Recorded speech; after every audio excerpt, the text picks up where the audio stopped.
Online retail giant Amazon appears close to securing a purchase agreement to construct a warehouse in Manhattan.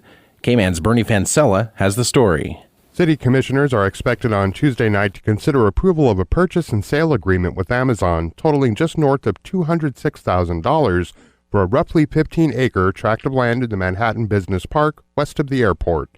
The Seattle-based company plans to build a 70,000-square-foot warehouse which will reportedly serve a broader region around Manhattan for last-mile delivery services, according to a Monday newsletter from the Chamber of Commerce. Agenda documents state that Amazon will have 3 years to start construction on the warehouse. If construction hasn't started within that time frame, the city of Manhattan would have the opportunity to purchase the property back for the same price. The company has not released employment information, and there are no incentive agreements being proposed to complete the project. City commissioners meet at 6 o'clock p.m. Tuesday at City Hall. Riley County's new EMS building is nearly complete and is scheduled to open in June. EMS Director David Adams told county commissioners Monday that contractors have been installing electric wiring and pouring concrete for the generator and transformer enclosures. It is a beehive of activity. It's starting to slow down because they're getting finished, so there's not as much there. Adams says the contractors are beginning to work on the parking area. Inside the building, kitchen appliances are being installed this week. County officials will cut the ribbon on the new facility on June 23rd. A Manhattan woman and 2 others were injured in a Monday morning crash near Milford State Park.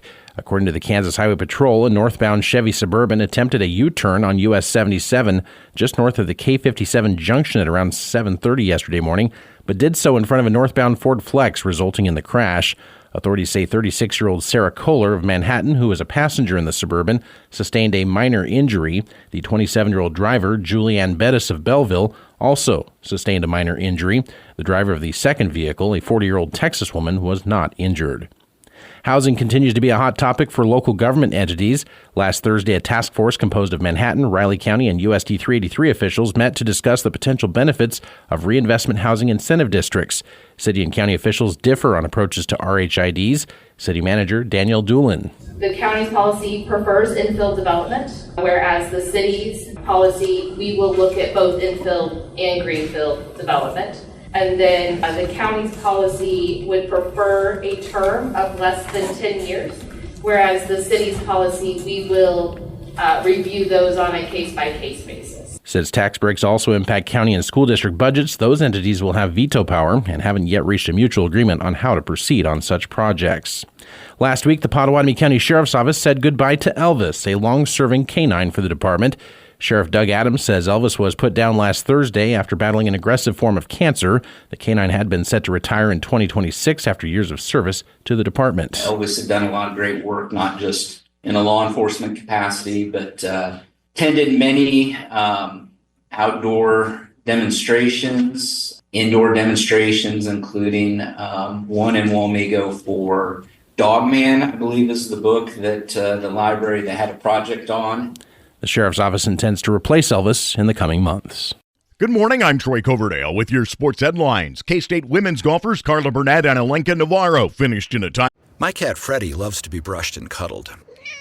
But stirring up his cat allergens meant sneezing and itchy eyes. Then I found Purina One Live Clear. It's cat food that reduced the major allergen and my suffering in as little as 21 days. Now, we feel closer than ever.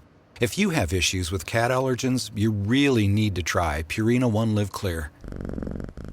Try new Purina One Live Clear today. Purina One, a difference from day one.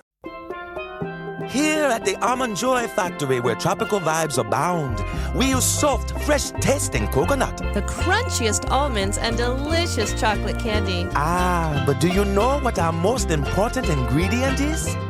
Sometimes you feel like a nut. Sometimes you don't. Almond Joy's got nuts and something even way better than that. Yes, Almond Joy is made with almonds and joy. For 14th place at the NCAA Championships, closing out the final day of the tournament for them with strong under-par efforts.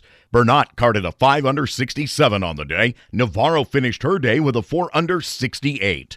Match play to determine the team champions begins today with 8 teams in action.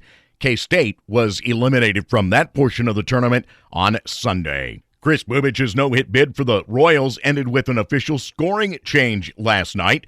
Bubic made a run at a historic homecoming before settling for 7 shutout innings of 2-hit ball in a 3-1 win over the Giants.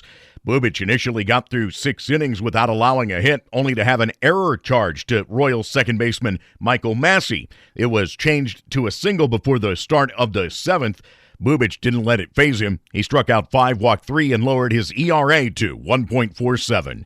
Same two teams matching up tonight at 8:40. Michael Lorenzen goes to the bump for the Royals, with Hayden Birdsong throwing for the Giants. Coverage at 8 on News Radio KMAN. The fate of the tush push will be up for discussion again, along with the NFL's history of giving division champs with mediocre records home field in the playoffs. There'll be a new topic as well when NFL owners gather today and tomorrow after the league issued a proposal that would allow players to participate in flag football when the sport makes its Olympic debut in L.A. in 2028. Have a great day. I'm Troy Coverdale.